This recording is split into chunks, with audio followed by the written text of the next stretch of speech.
Салам алейкум, YouTube көрүүчү. 82 жаштагы Гүлчөдөн келген атабыз умра ибадатын аткарып жүрөт. 10 жыл мурун бул жака ажылыкка келгем дедиңиз. Азыр кандай өзгөрүүлөр болуп калыптыр?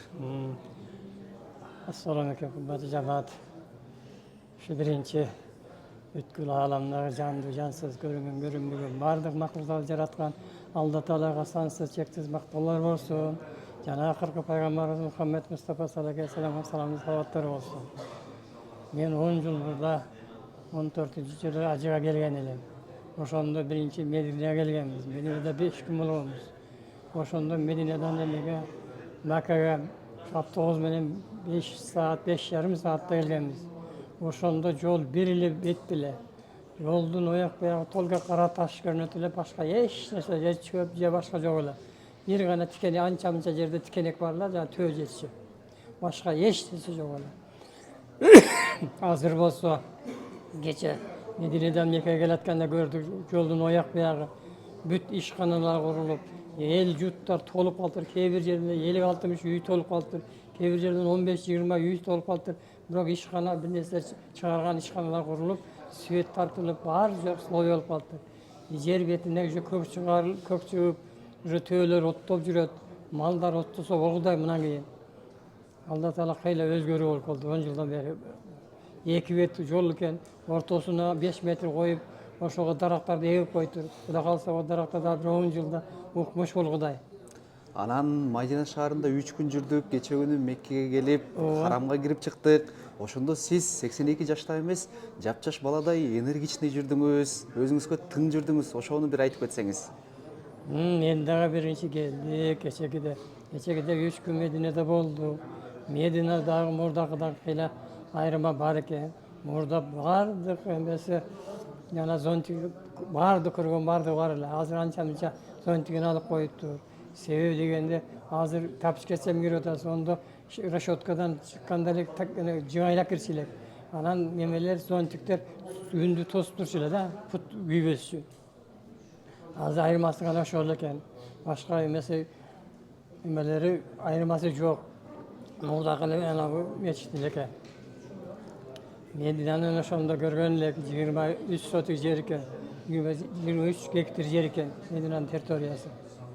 Анан ата айтсаңыз, Кыргызстанда азыр диндин орду канчалык, жаштардын динге келүүсү канчалык? Кыргызстанда мурда дин начарыраак эле. Барган сайын өнү өсүп, мына даватка чыккандар адамдар да көбөйө баштады. Мисалы мен өзүм 10-жылы 2010-жылы биринчи Бангладешке 4 айга даватка келгенмин. Андан кийин 14-жылы ажыга келдик.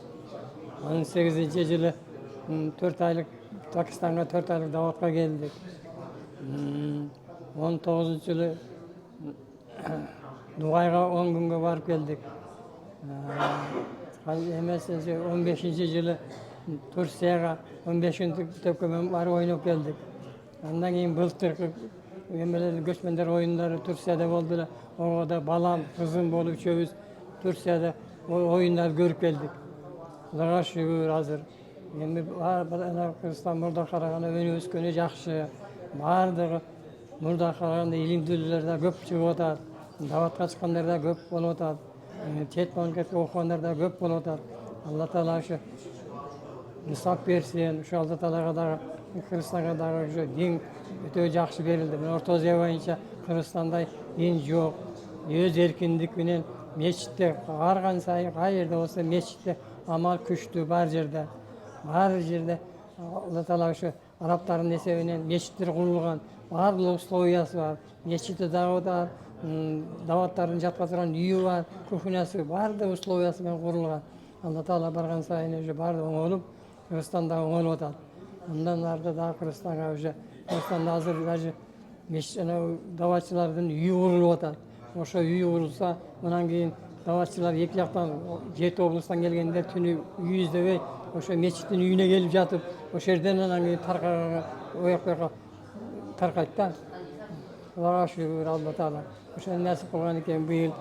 Быйылкы умрага кимдер менен келдиңиз? Компания кандай экен? Быйыл умрага мен 4 айга эмеде элем, даватта элем. Ошо эменен Чубай кажынын meçiti emede Жаллабаттын сенттеринде фундамент көбөйүп кеткен экен. Анан кийин ошону жакшылап салып, ошонун эмеси болду эле. Мунун баласына, кичине баласына, аялына бардыгына умранын кагазын берди. Ошол жерден анан кийин чогулуп, эң эшерде даватчылар эме 300-400 адам болду. Ошонун ичинен эң улусу мен экенмин. 82 чыгып сүйлөтүп, элди жамааттарга эмеге даватка чакырдым. Анан кийин мага ошо bir kalpak, bir kurtka verdi. Ana umranın kağızını verdi. Şu 20 yaşında umraga barasın dedi. Nasip kılgan iken Allah Teala'nın buyruğu bilen oşoğa nasip kılgan iken şu umraga gelip kaldım. Allah'a razı men şu bizden şu az da olsa köp de olsa şu tilege maksatga жетip kirdi. Şu biz Allah Teala'dan soralım ketem. Şu umranın göt davatlarını atkarıp oşol Allah'ın razı için taap durup oşo umranın kabul alışını Allah'a razıman. Ошо Аллага тилеп кетемин. Сизден Алла разы болсун, буйрса өмүрүңүз узун болсун. Кудай буйрса. Да.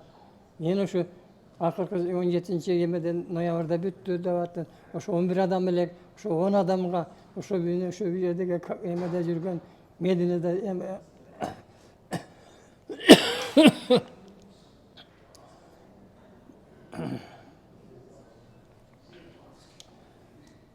Şerde жүргөн адамдардан атынан ошо биз менен жамааттагы 10 адамга саламды бар айтайын. Ошо көрүнүп турса ошолор да уксун. Ошол жерден да алар дагы келечеги Алла Таала алып келип ошо умрага, ажга келгенге насип кылсын. Ошо Алла Таала разы болун. Амин. Ошо өнүбүш үчүн Кыргызстан бүтүн дүйнөсү боюнча тынччылык болсун, заманыбыз баардыгы Алла Таала насиби менен баардык ниеттегидей жүргөнгө насип кылсын. Амин. Амин. Алла разы болсун.